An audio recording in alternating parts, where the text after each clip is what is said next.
Bienvenue dans cette vidéo, où nous explorerons 4 clés essentielles pour développer votre assertivité et améliorer votre communication dans toutes vos relations, que ce soit avec votre partenaire, vos amis ou au travail.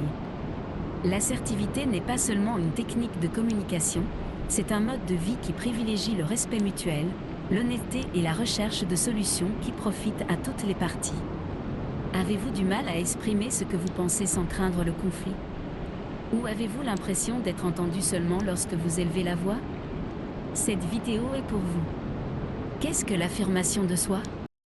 L'affirmation de soi est une compétence de communication qui nous permet d'exprimer nos idées, nos émotions et nos besoins directement, honnêtement et respectueusement. Contrairement à d'autres styles de communication, l'affirmation de soi recherche un équilibre, exprimer ce que l'on veut sans empiéter sur les droits d'autrui et sans laisser de côté les nôtres. Par exemple, imaginez que vous êtes en réunion de travail et que vous avez une solution à un problème, mais vous ne voulez pas paraître présomptueux. L'affirmation de soi vous permet de proposer votre idée sans craindre d'être mal interprétée ou ignorée, garantissant ainsi que votre contribution est prise en compte et respectée. Examinons maintenant les 4 clés fondamentales pour développer votre assertivité. Clé 1. Décrivez la situation, pas la personne. Lorsque quelque chose nous dérange ou nous met mal à l'aise, il est facile de tomber dans la tentation d'étiqueter les gens. Cependant, cela conduit généralement à davantage de conflits et à une attitude défensive. Il est donc essentiel de se concentrer sur les faits spécifiques de la situation, en évitant de porter des jugements sur la personnalité de l'autre personne. Pourquoi est-ce important ? Lorsque nous qualifions quelqu'un de désordonné ou d'irresponsable, nous lui attribuons un trait négatif qui peut être perçu comme une attaque personnelle.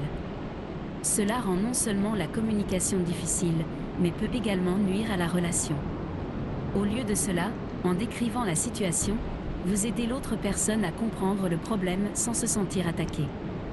Comment faire ? Identifier le comportement spécifique qui vous dérange. Par exemple, au lieu de dire « vous faites toujours des dégâts », dites « quand vous ne faites pas la vaisselle après avoir mangé, j'ai l'impression que vous n'aidez pas ». Évitez les généralisations. Des mots comme « toujours » ou « jamais » ont tendance à être exagérés et imprécis. Soyez concret et objectif. Décrivez ce que vous avez observé sans ajouter d'interprétation personnelle. Exemple pratique, si vous êtes contrarié parce que votre partenaire ne vous aide pas à la maison, vous pourriez dire « Quand vous ne rangez pas vos affaires après les avoir utilisées, j'ai l'impression que nous ne travaillons pas ensemble pour garder la maison organisée ». Cette approche ouvre la porte au dialogue plutôt que de créer une dispute. Clé 2. Exprimez vos pensées clairement et à la première personne. Nous confondons souvent nos pensées avec nos émotions, ce qui peut empêcher les autres de comprendre ce que nous voulons communiquer. Parler à la première personne est essentiel pour exprimer nos pensées avec clarté et assurance, sans paraître blâmer les autres. Pourquoi est-ce important ? Parler à la première personne, je pense, je crois, j'observe, permet d'assumer la responsabilité de ses propos, évitant ainsi aux autres de sentir que vous les accusez. De plus, cela aide à clarifier ce que vous voulez vraiment transmettre. Comment faire ? Soyez précis. Évitez les phrases ambiguës comme « je pense que tout va mal » et optez pour quelque chose de plus concret.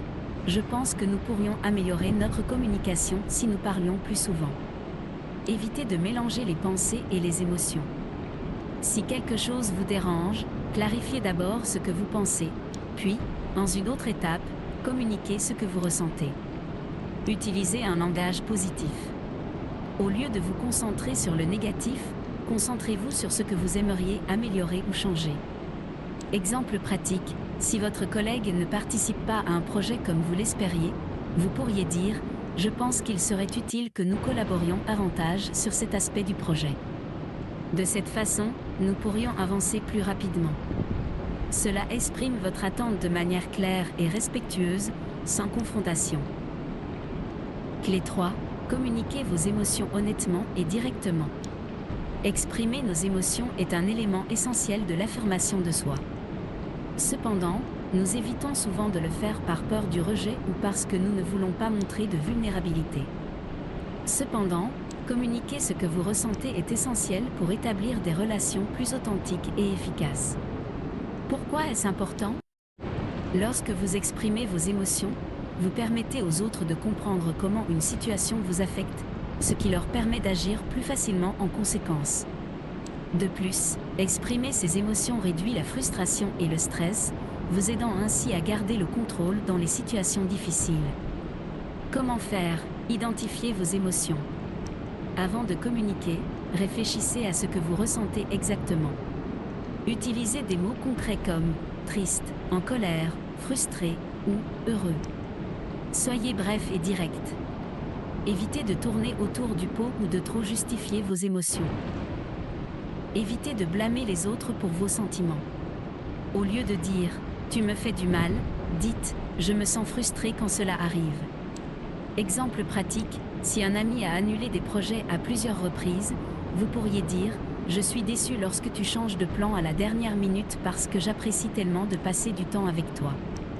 Cela communique votre émotion sans reproche ni agressivité. Clé 4. Recherchez des solutions intégratives. L'affirmation de soi ne consiste pas seulement à exprimer vos pensées et vos émotions, mais également à trouver des solutions qui profitent aux deux parties. Cette approche collaborative encourage la coopération et réduit la résistance au changement. Pourquoi est-ce important? Lorsque vous proposez uniquement votre solution, l'autre personne peut avoir l'impression que vous imposez votre point de vue. Au lieu de cela, rechercher des solutions ensemble crée un sentiment d'équipe et d'engagement, ce qui facilite la résolution des conflits. Comment faire? Écoutez l'autre personne. Avant de proposer votre solution, demandez « Qu'en pensez-vous » ou « Comment pensez-vous que nous pourrions résoudre ce problème ?» Proposez des alternatives. Si vous avez une solution en tête, présentez-la comme une option et non comme une imposition. Encouragez le dialogue. Encouragez l'autre personne à participer activement à la recherche de solutions.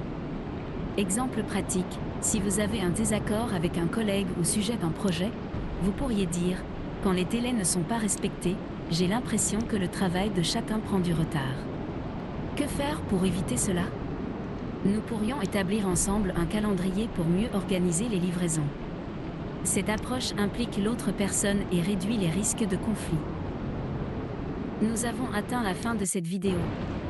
J'espère que ces clés vous ont été utiles et que vous êtes encouragés à les mettre en pratique pour améliorer votre communication et vos relations. N'oubliez pas que l'affirmation de soi ne consiste pas seulement à parler, mais aussi à écouter, respecter et construire ensemble des solutions qui profitent à tous. Si l'une des clés vous a interpellé ou si vous avez une expérience que vous souhaitez partager, laissez-la dans les commentaires. J'aimerais savoir comment vous appliquez l'affirmation de soi dans votre vie quotidienne. Merci d'avoir pris le temps d'apprendre quelque chose de nouveau aujourd'hui. N'oubliez pas que chaque petit pas vers une meilleure communication est un grand pas en avant dans votre vie personnelle et professionnelle. Rendez-vous dans la prochaine vidéo.